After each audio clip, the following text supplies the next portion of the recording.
Greetings, my name is Monty Martin. And I'm Kelly McLaughlin. And we are the Dungeon Dudes. And we are so pleased to be chatting with the lead rules developer for Dungeons & Dragons, Mr. Jeremy Crawford, today. How are you doing today, Mr. Crawford? Doing wonderfully, especially because I get to talk to you two. It's a pleasure. Not the first time we've been able to chat, but the first time we've been able to chat on the channel. We've got quite a few questions to get through today. We're excited to share them, so let's get rolling. Our first question for you, Jeremy, is, are there any rules changes that you feel might go unnoticed or fly under the radar that you think people should pay attention to? I love this question because as we were finishing the new player's handbook, we kept talking about the fact that there are all these big ticket new options and updates, but there are also a treasure trove of things, especially when you start going into the hoard of treasure that is the rules glossary as well as the spell chapter. So here are some examples. 5th edition now, thanks to the new rules glossary, for the first time has unified rules on how teleportation works. It has one-stop shopping for how telepathy works. It has a number of common hazards, including things that get set on fire, that now have a unified way of working. Every piece of adventuring gear has been revisited, and it all works better, partly because we wanted rogues and others who rely on using those sorts of things to have even more fun toys to play with. And I could go on and on. Pretty much every chapter, when you read it through, you're going to find something that will enhance your game in some way. It really does feel like, even for us, I mean, especially for us longtime players, it's going to be beneficial to just reread the book start to finish to make sure that we don't get stuck in our old ways. Great answer. Do you want to? Yeah. I guess I know it's hard to always narrow down. Whenever I'm asked like a question about my favorite thing, I always stumble with it too. But if you had to nominate one of the classes as the biggest glow up of the 2024 PHB, who would your nominee be? Can I make it a tie? Absolutely. Yes. Absolutely. Because we have our tie. We have our assumptions on who's going to win here, but I want to see what you have to say. So the tie it's a tie between the ranger and the monk. And at first, when I was thinking about this a few months ago, as we were finishing up the book, I on autopilot would always say, well, the answer is the monk. Because of how much has improved, especially under the hood, with focus points being so much more plentiful, so much more of the class working with itself more smoothly. But then I had to check myself because I realized that we actually redesigned the Ranger from the ground up. But it had temporarily fallen off my radar. And I think this will be true also for a number of longtime fans, because we all got a taste of the redesigned Ranger in Tasha's Cauldron of Everything. Yeah. But if you go level by level, it's actually the Ranger that has changed the most, because almost every single feature in that class has been either redesigned or replaced. And so that's why I say ultimately, I think it's a tie. Even though every class has been enhanced in significant ways, those two have been so deeply enhanced that I consider them basically to be two new classes in this book. All right, that's quite the change. I won't lie. I mean, based on just the opinion, I love the monk. I always have loved the monk, but there's that little opinion out there on the internet that they were always a weaker class. So I assume that would be the answer. I have never played a monk, so I have this change. I mean, running up buildings and jumping all over the place was always fun. So here's an interesting question for you. Monty and I obviously have a channel where we talk a lot about some of the more meta and power gamey aspects of D&D. We like character builds and things of that nature. How did you approach making revisions to the quote unquote high power feats and spells? Things like sharpshooter, great weapon master, polearm master, spells like banishment. What was your design approach in looking at these things that people love but are quite known to be pretty powerful? So our goal, Player's Handbook wide, was to make sure we were providing a really rich array of fun things to choose from for every type of character. And often one of the reasons why we want to change something that has started to be viewed as not just too powerful, but so powerful that it becomes necessary is that means that thing is actually starting to distort your whole realm of choice. Because then people start feeling like, well, I don't even have a choice. I have to take sharpshooter, or I must prepare banishment.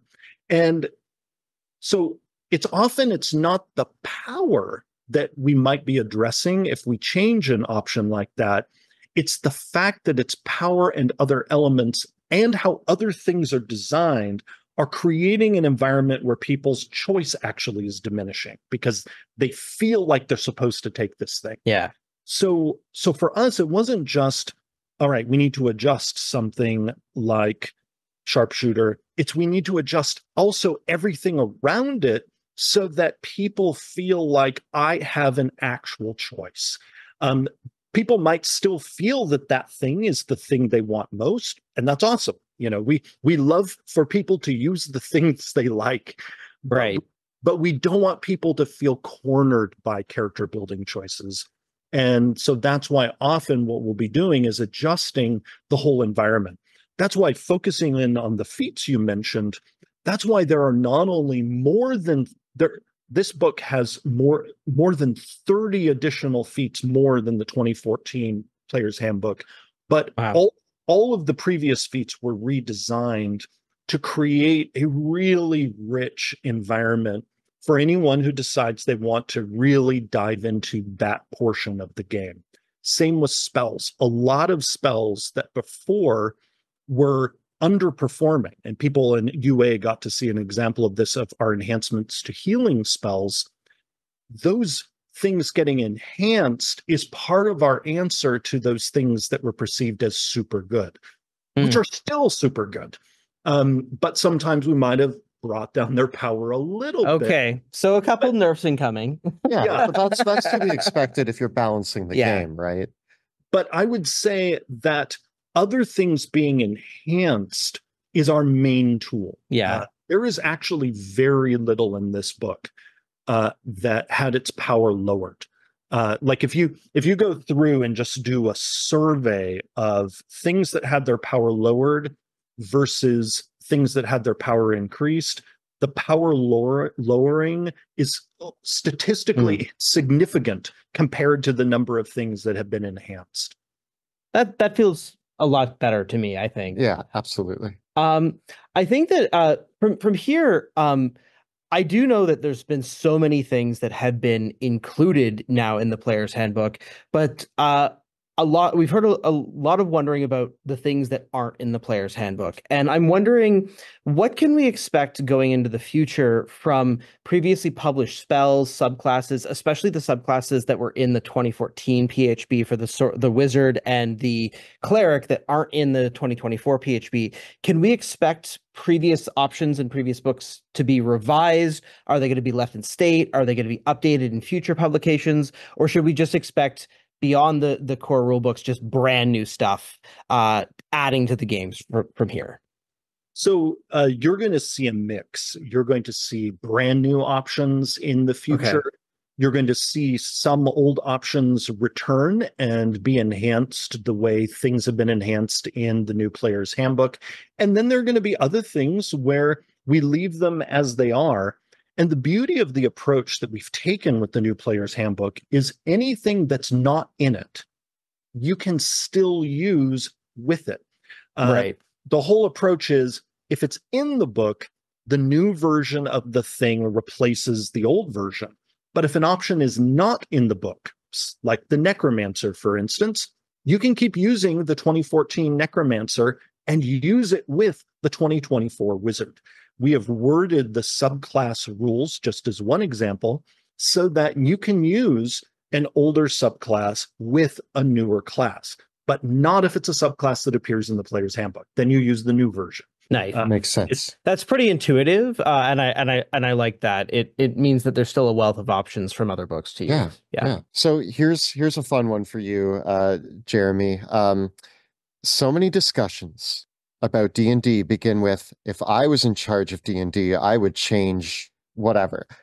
As a person in that envious position, does it feel like a dream to define D&D for new generations? Or does the responsibility ever feel daunting to you? So I love this question, partly because it's a chance for me to really acknowledge that there is a whole village of us who are in charge of D&D. There are people at Wizards who are tending to the aspects of D&D that manifest in video games, comic books, novels. There are other folks who are working on our great tools on D&D Beyond, our marketing folks. So in a way, I view we all together are shepherding this game. When it comes to my specific responsibility, which is in this case being the lead designer of the player's handbook, and also now as the game director of the team that makes content for the tabletop role-playing game, I view it as on one hand, a dreamy privilege, something that is just wonderful, that 17 years working officially on D&D, I still every week am like, I can't believe this is my job.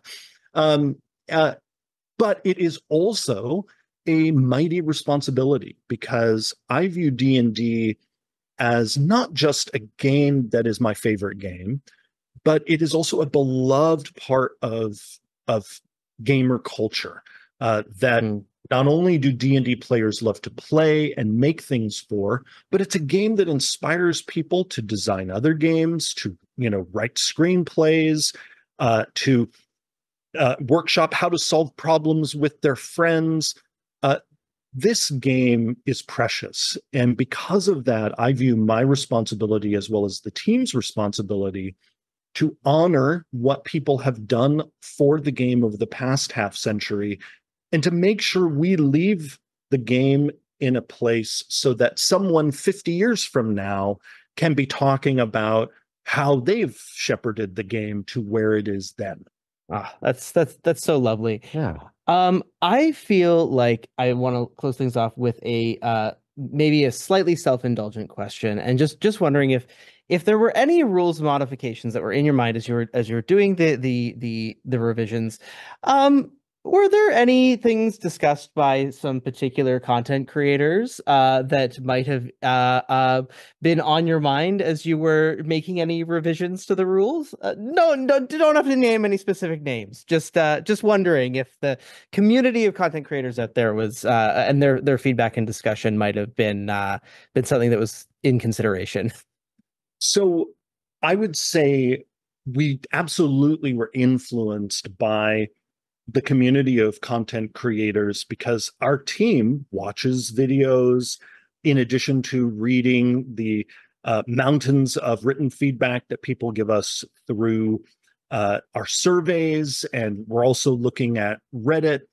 There was no particular change sort of linked to a particular person or avenue, but what I can say with certainty is it's all a part of the mix, because we are so delighted by getting feedback from the audience, whether it's from the person filling a survey or it's people like you who do fabulous content talking about the game.